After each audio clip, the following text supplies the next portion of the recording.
जहाँ रास्ते खत्म हो जाते हैं और खुद से मुलाकात शुरू होती है। ना कहीं कोई पहाड़ है, ना कोई ट्रैफिक सिग्नल। हर जगह एक अलग सी शांति है और उस शांति में मिलता है सुकून। पहाड़ियाँ केवल पत्थर नहीं, ये एक पूरा सिस्टम है।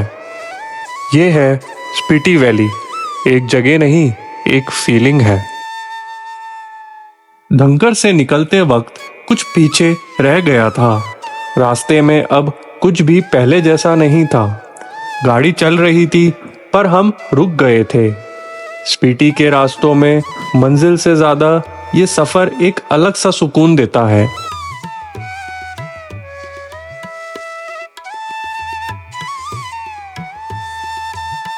और फिर सामने आता है चिचम ब्रिज।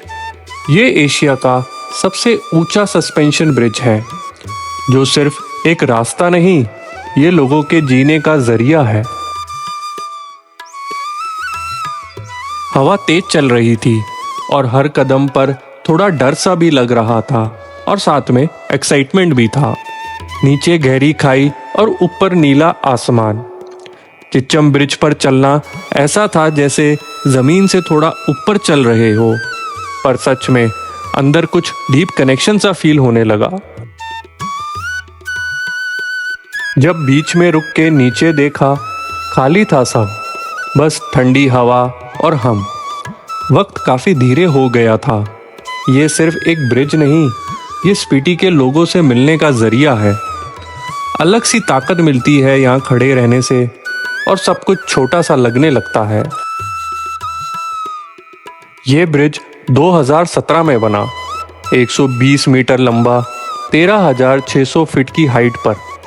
घंटों का रास्ता कुछ मिनट्स में बदल गया, पर असली ब्रिज तो लोगों के बीच बना, ट्रस्ट का, सर्वाइवल का और एक कनेक्शन का।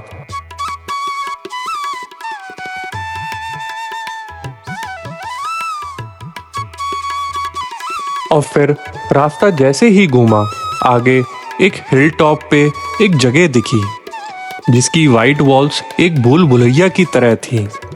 ये है की मॉनेस्ट्री। हर कोना, हर छत एक स्टोरी जैसी लगी। किसी ने सही कहा था, स्पीति में मॉनेस्ट्री सिर्फ बिल्डिंग नहीं, ये जिंदा इंसानों की तरह महसूस होती हैं।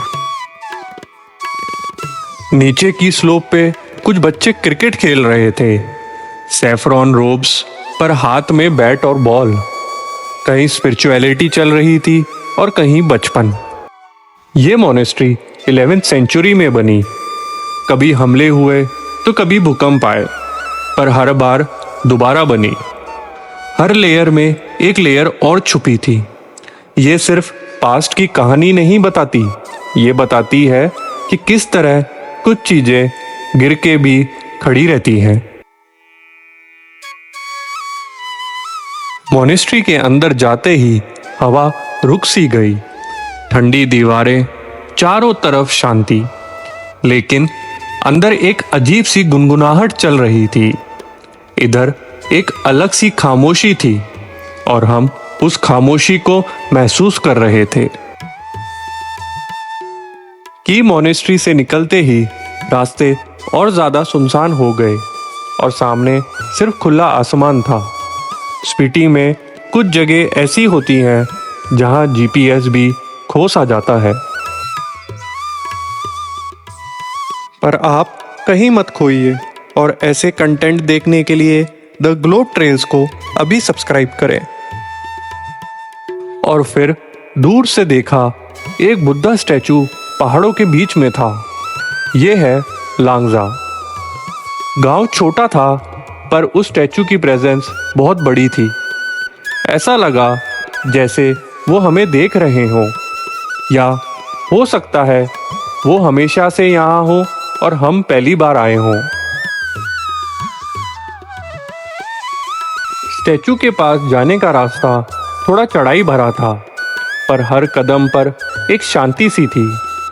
पीछे पूरा लांगजा गांव दिख रहा था और सामने एक बुद्धा स्टैचू जो सब कुछ देख रहा था। उनके पास खड़े होके एक अजीब सा सुकून महसूस हुआ। बिना कुछ कहे सब कुछ कह दिया। ना मंत्रा, ना प्रेयर, सिर्फ प्रेजेंस।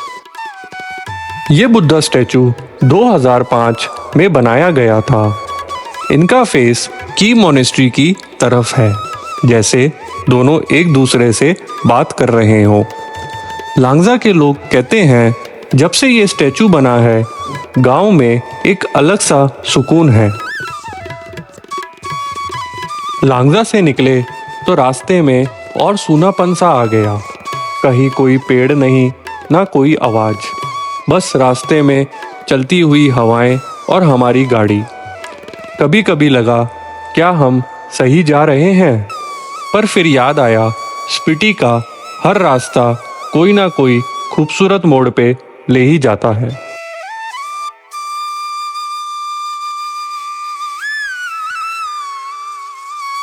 और फिर एक पतला सा बोर्ड दिखा, welcome to Komic, world's highest village with road, altitude 4587 meters. इतनी हाइट पे था कि सांस भी थोड़ी अलग सी लग रही थी, पर अंदर एक शांति थी, जैसे कुछ ज्यादा नहीं, बस खुद के साथ होना ही काफी था। कॉमिक एक छोटा सा गांव है, बस कुछ घर और एक मॉनेस्ट्री और एक सिंप्लिसिटी जो हर जगह फैली हुई थी। ना कोई मार्केट, ना कोई कैफे, फिर भी ये जगह खाली नहीं थी। कॉमिक से निकलते वक्त रोड जिगजैग करती हुई नीचे जा रही थी। कहीं से धूप आ रही थी, कहीं से हवा, और बीच में हम। स्पीति में जगह नहीं बदलती, बस मूड बदल जाता है। दूर से हिक्किम विलेज दिखने लगा, जहां छोटे छोटे से सफेद घर लाइन से लगे हुए थे। ये गांव इतना छोटा था कि एक ही नजर में सब दिख गया, लेकिन कहानी हर कोने में छुपी हुई थी। एक छोटे से बोर्ड पे लिखा था, world's highest post office Hikkim. ना कोई फैंसी बिल्डिंग, ना टूरिस्टों की लाइन, सिर्फ एक घर जैसा स्ट्रक्चर और उसके अंदर दुनिया भर से जुड़ी कहानियां। गाड़ी चालू हुई और हिक्किम पीछे रह गया। एक लास्ट बार नजर डाली उस बोर्ड पे, उस घर पे। शायद वापस कभी ना आए, पर यहाँ से कुछ ले जा रहे थे। एक ऐसी फीलिंग कि दुनिया जितनी भी फास्ट हो जाए, हिक्किम जैसी जगह अब भी एग्जिस्ट करती है। रास्ते वापस वही थे, पर अब नजर बदल चुकी थी। अब हर टर्न पर यादें जुड़ी थी। स्पीति से जा तो रहे थे, लेकिन कुछ हम में रह गया था और कुछ स्पीति में छूट गया था।